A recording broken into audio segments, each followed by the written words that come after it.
Baik, nilai ekonomi yang terkandung dalam bahasa Malaysia atau bahasa Melayu menjadi faktor pendorong kepada banyak negara maju tertarik untuk mendalami bahasa kebangsaan tersebut. Menurut Ketua Pengarah Dewan Bahasa dan Pustaka DBP, Dr. Hazami Jahari, ini dapat dilihat apabila ramai rakyat dari negara kuasa besar seperti China tertarik dengan bahasa Malaysia sehingga mampu bertutur dengan sangat fasih.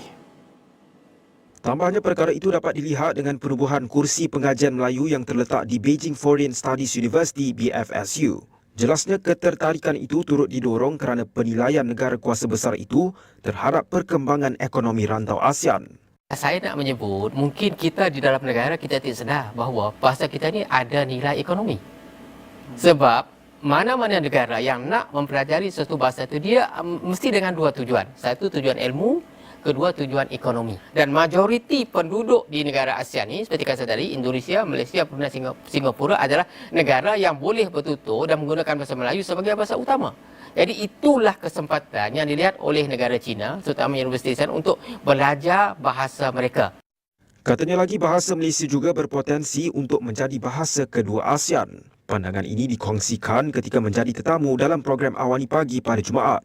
Media sebelum ini melaporkan yang di-Pertuan Agong Sultan Ibrahim berkenan menamakan kursi pengajian Melayu di Beijing Foreign Studies University BFSU dengan nama Seri Paduka Baginda, iaitu kursi pengajian Melayu Sultan Ibrahim. Kursi pengajian Melayu Sultan Ibrahim di BFSU China adalah kursi akademik keempat ditubuhkan KPT di samping kursi pengajian Melayu di negara lain, antaranya Ohio University di Amerika Syarikat 1979, Leiden University di Belanda 1991, Victoria University di New Zealand 1995 dan Hankook University of Foreign Studies Korea Selatan 2005. Sehingga kini terdapat 17 institusi pendidikan tinggi China yang menawarkan kursus pembelajaran bahasa Melayu. Assalamualaikum warahmatullahi wabarakatuh. Bahasa Malaysia mendunia. Tentu ini adalah ungkapan yang cukup menarik ya bagi kita semua. Nah, dari uraian tersebut mengatakan bahwa di Tiongkok ataupun di Cina sekarang sudah ada 17 institusi yang mempelajari bahasa Melayu Malaysia. Nah, di sini ada kata Melayu, ya bahasa Melayu, dan ada bahasa Malaysia. Padi sendiri masih bingung. Ini sebenarnya mana yang digunakan? Apakah bahasa Malaysia atau bahasa Melayu?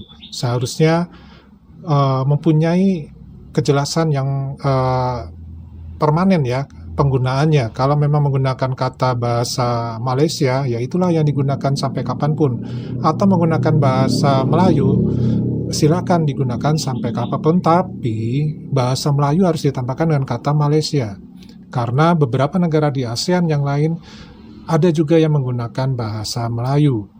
Tetapi bahasa Indonesia itu adalah bahasa yang berdiri tidak berhubungan langsung dengan bahasa Melayu untuk saat ini, karena bahasa Melayu di Indonesia sudah mencakup di dalam bahasa Indonesia dan tetap ada di dalam bahasa suku bangsa di Indonesia, yaitu suku bangsa Melayu yang ada di Kepulauan Riau, dan Sumatera pada umumnya.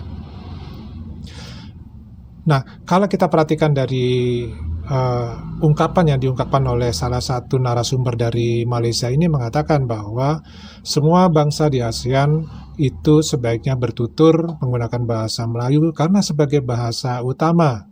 Tentu ini kalau Padi pribadi tidak sependapat ya seperti itu, karena sudah Padi jelaskan di awal tadi bahasa Indonesia itu sudah berbeda dengan bahasa Melayu.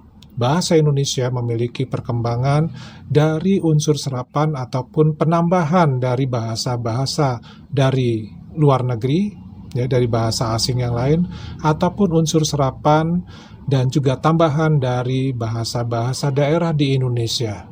Berbeda dengan bahasa Melayu di Indonesia yang memang berada di wilayah Sumatera, terutama di Riau dan Kepulauan Riau, Jambi, dan seterusnya. Nah, perkembangan bahasa Indonesia ini tentulah sangat signifikan ya bagi Pak D sendiri, karena kamus bahasa Indonesia itu selalu bertambah kosakatanya sesuai dengan kebutuhan perkembangan bahasa di dunia. sehingga bahasa Indonesia bisa menjadi bahasa ilmiah, bisa menjadi bahasa sastra, bisa juga sebagai alat komunikasi global yang saat ini memang sudah terbukti ya, bahwa bahasa Indonesia banyak dipelajari di beberapa negara, kurang lebih sekitar 57 negara yang mengadakan pembelajaran bahasa Indonesia. Tolong dikoreksi kalau Pak D salah ya. Nah, mengenai ini tentu saja kita mesti melihat lagi ya bahwa ada rasa percaya diri yang begitu kuat pada Malaysia untuk menempatkan bahasa Melayu Malaysia sebagai bahasa kedua di ASEAN setelah penggunaan bahasa Inggris. Ya, kalau memang ini adalah satu hal yang ditakdirkan seperti itu ya nggak masalah ya, tetapi kita lihat saja ketika nanti bahasa Melayu Malaysia diusulkan menjadi bahasa ASEAN dalam forum-forum pertemuan ASEAN, apakah disetujui atau tidak. Tetapi sepertinya Indonesia tidak akan menyetujui hal tersebut. Nah, bagaimana menurut teman-teman mengenai ya penggunaan bahasa Melayu yang ada di ASEAN dan ada di dunia? Silakan tulis di kolom komentar.